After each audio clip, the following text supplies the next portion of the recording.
Hello friends, नमस्कार। स्वागत है आपका यूट्यूब चैनल पर एक नज़र वीडियो। इस वीडियो में जो फॉरेन इन्वेस्टर्स होते हैं वो इंडिया के बारे में क्या सोच रहे हैं उसकी बात बताने की कोशिश करेंगे।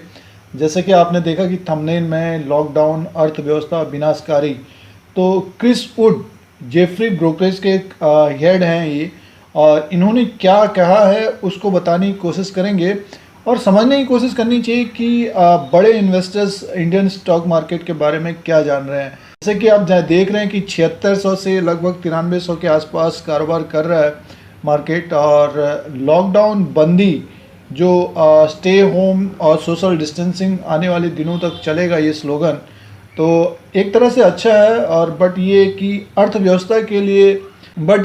अर्थव्यवस्था को काफ़ी नुकसान होते जा रहा है अगर ये लॉकडाउन और भी बढ़ता है। जैसे कि उम्मीद है कि 2 हफ्ता और भी बढ़ने की उम्मीद है। और पीएम मोदी की जो मुख्यमंत्रियों से बातचीत हुई है, प्रदेश के जो पीएम मोदी की जो मुख्यमंत्रियों से बातचीत हुई है, तो उसमें से 2 हफ्ते का लॉकडाउन और बढ़ने की उम्मीद है। हो सकता है ये जून तक बढ़े, क्योंकि बाहरी देश हैं इटली, जर्मनी, यूएसए, अमेरिका, तो उनमें लॉकडाउन बढ़ा है। और अब इंडिया में भी हो सकता है कि जून तक बढ़े। तो ये आने वाले दिनों में, जैसे कि मार्केट अभी ऊपर की तरफ जा रही है और अब देख रहे हैं कि जिन स्टॉक्स में न्यूज़ आ रही तो काफ़ी तेज़ी से ऊपर की तरफ जाने की कोशिश कर रहे हैं। तो इस बंदी के बारे में ये फॉरेन इन्वेस्टर्स क्या सोचते हैं, ये फॉरेन ब्रोकरेज क्या सोचते हैं, वो खबर दिखाने की कोशिश करते हैं और समझने की भी कोशिश करनी चाहिए और नॉलेज भी रखना चाहिए कि क्या ये बड़े बड़े इन्वेस्टर्स सोचते हैं, ताकि रिटेलर्स जो ट्रैप ना हो सके। तो सबसे पहले इन्होंने क्या कहा है उसको दिखाने की कोशिश करते हैं। इन्होंने जो बात कही है, ये क्रिस्टोफर वुड हैं, क्रिस वुड हैं, और ये इक्विटी हेड है जेफरी के। तो इसको हिंदी में समझने की कोशिश करते हैं। और क्रिस्टोफर वुड ने जो बात कही है भारतीय अर्थव्यवस्था के लिए, देखिए लॉकडाउन भारतीय अर्थव्यवस्था के लिए विनाशकारी है। और ये ब्रोकरेज फ्रॉम जेफरी के ग्लोबल हेड हैं। इन्होंने कहा कि भारत और इंडोनेशिया जैसे देशों में लॉकडाउन मानव कल्याण और अर्थव्यवस्थाओं के लिए बहुत विनाशकारी है। इसकी वजह से यह है कि इन देशों में छोटे व्यवसायों के लिए कोई मदद उपलब्ध नहीं है।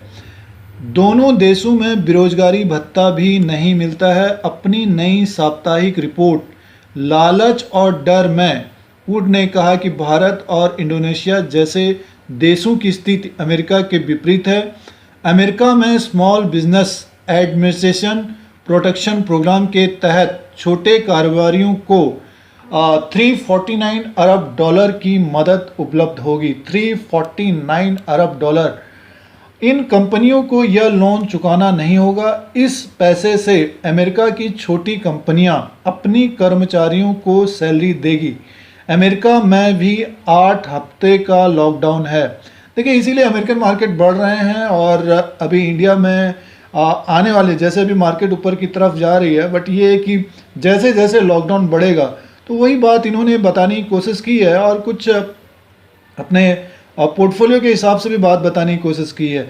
वुड ने अपनी रिपोर्ट में कहा भारत जैसे देशों में जहां युवा आबादी ज़्यादा है, इस तरह के लॉकडाउन से बहुत दिक्कत होगी। कोविड-19 के चलते पहले से लोग काफ़ी परेशानी में हैं। यह लॉकडाउन जारी रहा तो हालात और ख़राब होंगे। वुड ने कहा कि स्थानीय कर्जदाताओं पर भी खतरा बढ़ा है। वुड हांगकांग में रहते हैं। वुड इस बात को लेकर भी चिंतित नजर आए कि रुपया कमज़ोर हो रहा है और खाड़ी देशों से विदेशी मुद्रा का प्रभाव घटा है, क्योंकि कच्चे तेल में भारी गिरावट आई है। शेयरों के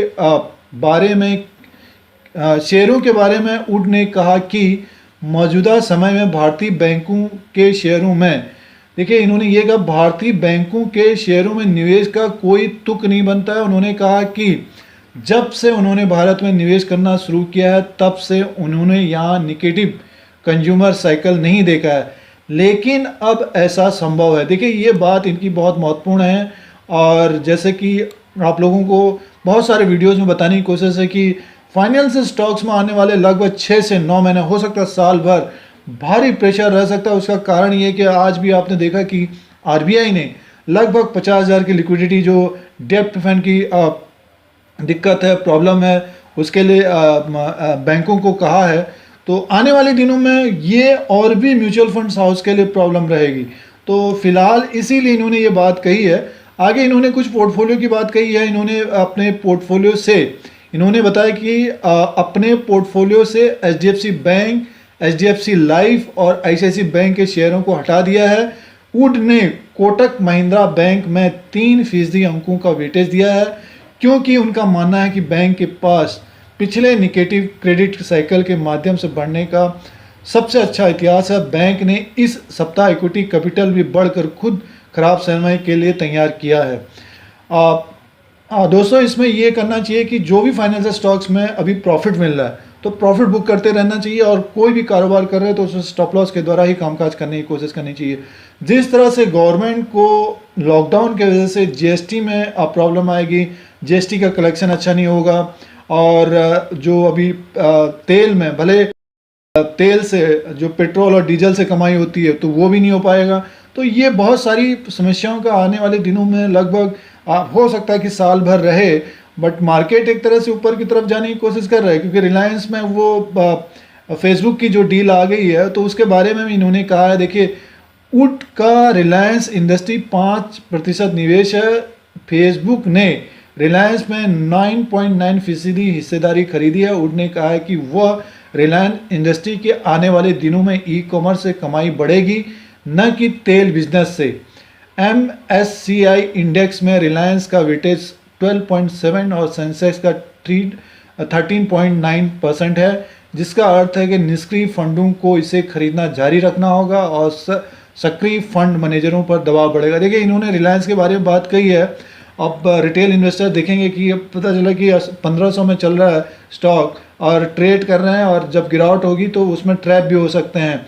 क्योंकि देखिए, इन्होंने एक ये बात कही है कि तेल के बिजनेस में इनको नुकसान है और लगभग 3 लाख करोड़ के आसपास का डेप्ट है, बट उसमें से लगभग 150 लाख करोड़ के इनके पास कैश है। तो कुछ डेप्ट कम होगा, बट तेल का जो बिजनेस है वो आने वाले दिनों में हर्ट होगा। तो इसी के वजह से जियो ने इनको संभाला है, और प्लस जो पेट्रोकेमिकल का बिजनेस है उसमें दिक्कत रहेगा, बट आने वाले दिनों में रिटेल में भी इनका अच्छा खासा बढ़ने की उम्मीद रहेगी। आने वाले दिनों में इनको कंपटीशन तो मिलेगा, अमेजोन से मिलेगा, वॉलमार्ट से मिलेगा, और जो भारतीय कंपनियां हैं उनसे मिलेगा, बट ये है कि अभी एक फ्लो है तो उसके वजह से शेयर का भाव ऊपर की तरफ जा रहा है। और इसमें जो भी निवेश करें रिलायंस में तो गिरावट में ही करना चाहिए। ये एक व्यू है। तो फ्रेंड्स, ये आप लोगों को क्रिस वुड की कुछ बातें बताने की कोशिश थी, और जो FIs होते हैं वो क्या सोच रहे हैं वो भी जानने की कोशिश करनी चाहिए। फिलहाल स्टॉक्स हैं, बैंक के जो शेयर्स हैं उनमें गिरावट रह सकती है आने वाले दिनों में, और बढ़ने वाले शेयरों में जो होंगे वो FMCG, फार्मा और जो केमिकल के स्टॉक्स हैं वो बढ़ने की कोशिश करेंगे। जो ब्रोकरेज हाउसेस होते हैं बड़े बड़े, तो वो इंडिया के बारे में क्या सोच रहे हैं ये आप लोगों को शेयर करना था। अगर आपको ये YouTube channel India Dheeraj Singh देखना है तो सब्सक्राइब और बेल आइकन को प्रेस करिए। आप लोगों को इसी तरह से इंडिया का जो शेयर मार्केट है, स्टॉक मार्केट है, फाइनेंशियल मार्केट है, उसका अपडेट, एनालिसिस, न्यूज़, सारा कुछ लेटेस्ट देने की कोशिश करते हैं और अलर्ट करने की कोशिश करते हैं। फिर कोई नया वीडियो लेके आएंगे। आज के लिए इतना ही। धन्यवाद।